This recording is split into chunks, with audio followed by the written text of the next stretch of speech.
Good morning, sir. I too hope you've had a satisfactory rest. The wisdom would tidy itself. Welcome to part 3 of building a real-life Mr. Handy from Fallout 4. We've previously focused on physical assembly, mobility, teleoperation, and robot arm control.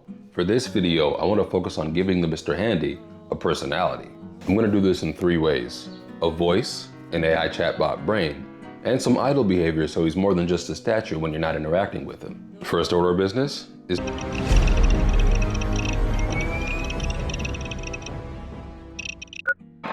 even though the Raspberry Pi 5 is a very versatile machine, it's not very good for generative AI. And while I could use one of these AI hats, I've already spent way too much money on this project as is. With these restrictions in mind, I decided to use the 1-byte version of Gemma 3. It's very small and lightweight, but still effective enough to roleplay a Mr. Handy. Since I'm not very good at programming, I got Claude to write the ROS2 node for me.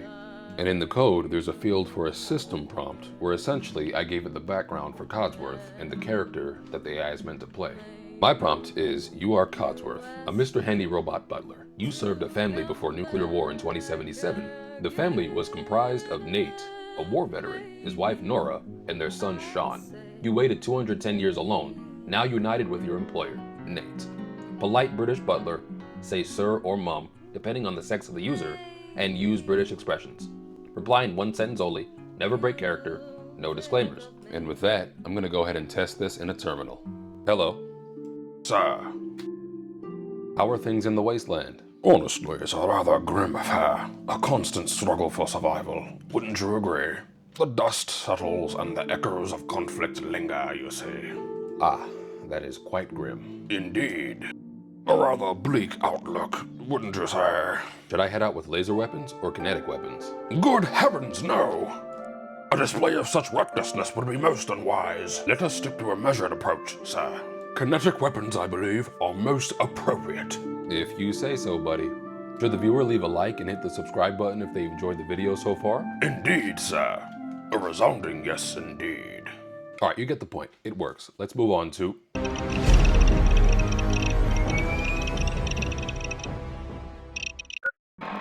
For the text-to-speech engine, I opted for Piper. It's already optimized for Raspberry Pi 4 and above, so why not? Turns out, having a prominent character in the game with the same name, Piper, makes it pretty tough to find obscure Codsworth voice models for Piper. Who would have thought? Luckily, I found this Fallout 4 mod that basically turns all NPCs into AI chatbots, and it uses Piper as its text-to-speech engine. And once the mod is downloaded, we can go into the folder,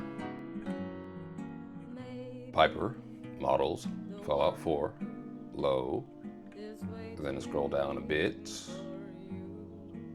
and we see Robot Mr. Handy, and that's our voice. And inside the speech synthesis node, all we need to do is make sure the right file is referenced, and we should be good to go.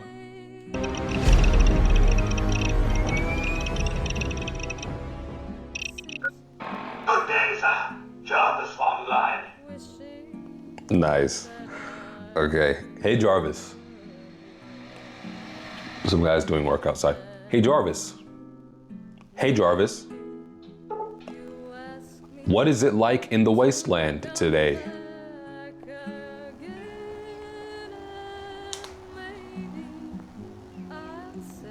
Yeah, so that didn't work. So I had the idea to use Open Wake Word, which is essentially a program that allows you to activate your AI using a specific phrase. The only models they have are Alexa, Hey Mycroft, Hey Jarvis, Hey Raspy, What's the weather, and set a 10-minute timer. Of course, I chose Hey Jarvis, and it would have been cool if these cheap USB microphones were worth a damn. They pick up way too much background noise and cause the speech detection to hallucinate. Because of this, I'm gonna just continue using the terminal. Tell me a joke.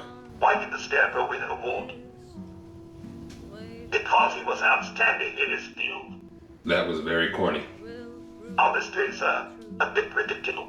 Wouldn't you agree? Perhaps a slightly more nuanced observation would be appreciated. Tell me the joke about the atoms. Right then, let me see my atom cross the road and get to the other side. That was even worse. Really? What were you really doing while Nate was gone all those years? Honestly, sir, that's a rather protracted query, wouldn't you say? Let's just say I spent a considerable amount of time observing. It formed a rather substantial accumulation of dust and a rather tedious appraisal of the state of things. Now I'm here to assist you, sir, and that includes answering your questions, not dwelling on the past. Even though I couldn't get it working with the microphone, I'm still pretty happy with the personality and the responses we get. So now, I'm going to move on to...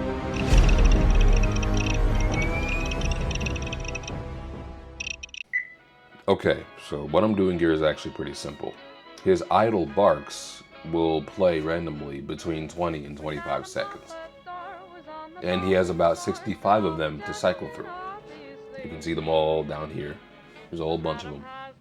And for the expression node, I made it so that the joints in his neck and his eye will move slightly, very subtly to make him feel like he's alive, as if he's looking around at the world around him. And his arms will also move subtly as he's speaking. With all that explanation out of the way, let's go ahead and test him out.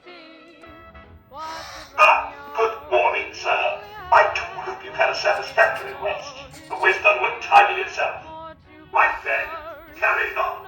I try to greet each morning with renewed purpose. This morning was a slight challenge. One of my optical sensors has developed a slight